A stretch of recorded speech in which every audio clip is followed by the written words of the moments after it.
안녕하십니까, 박정훈 목사입니다. 오늘 저는 요한복음 4장 말씀을 가지고 여러분들과 누가 더 목마른가 라는 제목으로 말씀을 나누고자 합니다. 오늘 본문 3절을 보시면 예수님께서 유대를 떠나 다시 갈릴리로 가고 계십니다. 요한복음에 기록된 예수님의 사역은 유대와 갈릴리를 오고 가시면서 이루어집니다. 3장의 주연들이 특권층, 고위층, 지식인, 남성, 니고데모였다면 4장의 주연은 사마리아의 소외된 계층에 속한 익명의 한 여인입니다. 당시 유대 사람들이 보기에 하찮게 여길 만한 한 여인을 만나고자 예수님께서는 유대를 떠나 다시 갈릴리로 오셨습니다. 이 여인은 수가라는 곳에 물을 길르러 왔습니다. 6절에 보니 6시라고 나와 있지만 유대인의 하루가 오전 6시부터 오후 6시라고 한다면 제6시는 정오라고 할 수 있겠습니다. 햇볕이 가장 뜨겁고 지치는 시간, 점심을 먹고 다들 쉬고 있을 한적한 시간에 사마리아 여인은 사람들의 눈을 피해 그곳에 물을 길르러 온 것입니다. 근데 수가성의 여인이라 불리는 이 여인이 살고 있는 수가에도 분명히 우물이 있을 터인데 반마일이나 떨어진 사마리아까지 물을 길르러 왔습니다. 이 내용은 너무나도 잘 아실 거라 믿습니다. 위의 내용만큼 이 여인의 심정도 혹시 잘 아십니까? 진지하게 이 여인의 심정에 대하여 우리 청년 여러분들 한 번이라도 고민해 본 적 있으십니까? 한 사람은 만나러 왔고 한 사람은 거의 쫓기다시피 왔습니다. 말씀을 묵상하면서 저 역시 지난 날을 쭉 돌이켜 보니 아무리 생각해봐도 제 열심으로 제가 예수님을 쫓고 찾아 만난 것이 아니라는 것을 알았습니다. 그가 와서 비천한 저를 만나주시고 기다려주셨습니다. 예수님께서 물을 달라는 간청에 여인은 유대인이 사마리아 여인에게 어떻게 물을 달라고 하느냐며 둘 사이의 가문이 지독한 원수관계에 있음을 말하고 있습니다. 예수님께서도 많이 지쳐 계셨을 겁니다. 다시 이곳에 오기까지 정오 시간에 목도 참 많이 마르셨을 것입니다. 그러나 직접 물을 마시지 않고 여인에게 떠다 달라고 요구를 하십니다. 랍비가 천박한 여인이라고 할 수 있는 그 여인에게 말을 건네다니요. 예수님은 그와 이야기를 나누고 계십니다. 대화가 시작되었습니다. 저는 이 두 사람의 대화가 굉장히 의미 있다고 생각합니다. 남자와 여자, 랍비와 이방인, 죄인과 성인, 이 대화가 오고 가는 중에 예수님께서는 엄청난 조건을 말씀하십니다. 우리 13, 14절 한번 함께 읽겠습니다. 예수께서 대답하여 이르시되 이 물을 마시는 자마다 다시 목마르려니와 내가 주는 물을 마시는 자는 영원히 목마르지 아니하리니 내가 주는 물은 그 속에서 영생하도록 솟아나는 샘물이 되리라. 아멘. 너 내가 주는 물 마셔볼래? 그럼 너 영원히 목마르지 않아. 그리고 여자가 15절에 이렇게 대답합니다. 여자가 이르되 주여 그런 물을 내게 주사 목마르지도 않고 또 여기 물 길르러 오지도 않게 하옵소서. 네, 이렇게 대답합니다.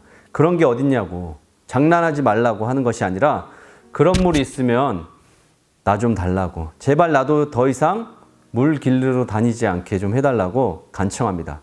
그리고 예수님께서는 그가 감추고 싶었던 물 긴는 한 맺힌 인생을 살 수밖에 없는 본질적인 질문으로 그를 직면시킵니다. 16절에 이르시되 가서 내 남편을 불러와라. 내 남편을 불러와라. 너 나랑 말장난 그만하고 내 남편 좀 불러와봐. 내 남편이랑 이야기하게. 여러분, 누구나 과거가 있을 수 있고 누구나 감추고 싶은 비밀이 있을 수 있습니다. 저 역시 마찬가지고요. 근데 마치 누가 나의 과거와 비밀을 아는 것처럼 말한다면 그때 기분이 어떤지 아십니까?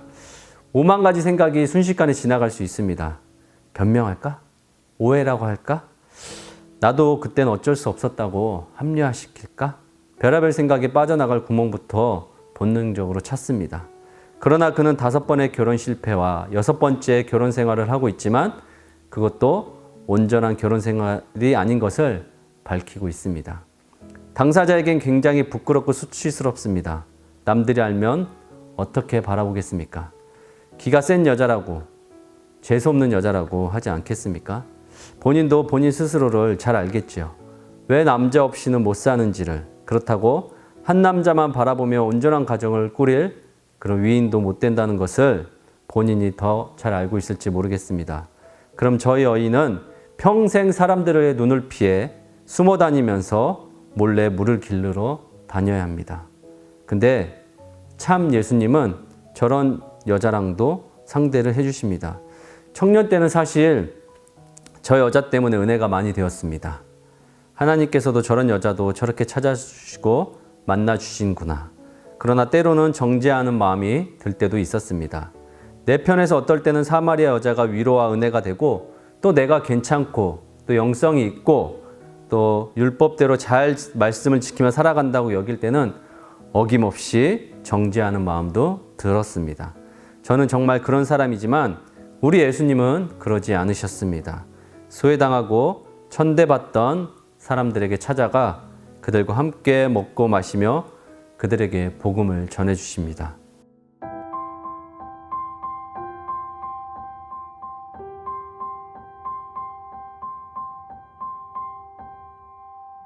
지금은 이 산에서 예배드리는 사람 따로, 저 산에서 예배드리는 사람 따로 있지만 그날이 오면 우리가 다 함께 그런 거 없이 신령과 진정으로 예배드릴 때가 오나니 조금만 참아라. 그날이 곧 속히 반드시 오니까 그때까지 조금만 참으라고 이 여인을 다독이시고 위로해 주신 것 같습니다. 사랑하는 우리 청년 여러분, 예수님은 그런 분이십니다. 우리의 어떤 죄악과 어떤 어두운 과거가 있을지라도 예수님께서는 우리의 허물과 죄를 다 덮어주시고 그분의 방법과 그분의 뜻대로 우리를 감싸주시고 위로하시고 또한 살 길을 예비해 주십니다. 우리 그런 예수님을 더 가까이 모시고 살아가는 저와 우리 청년 여러분 될 수 있기를 주님의 이름으로 기도합니다. 기도하겠습니다.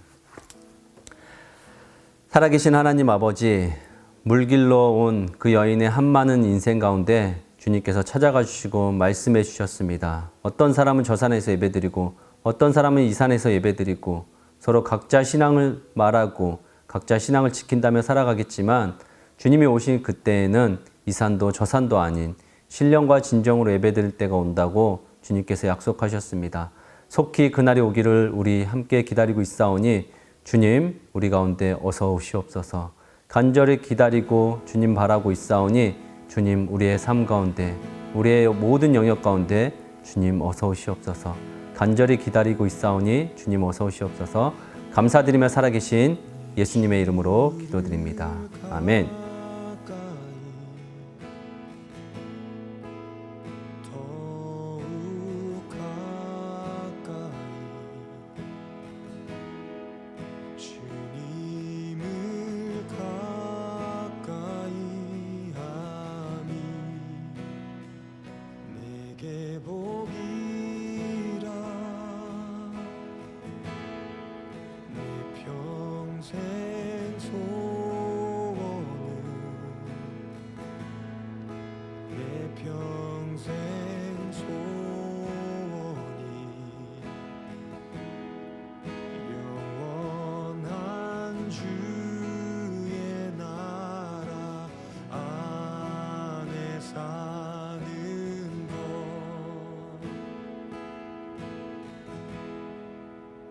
주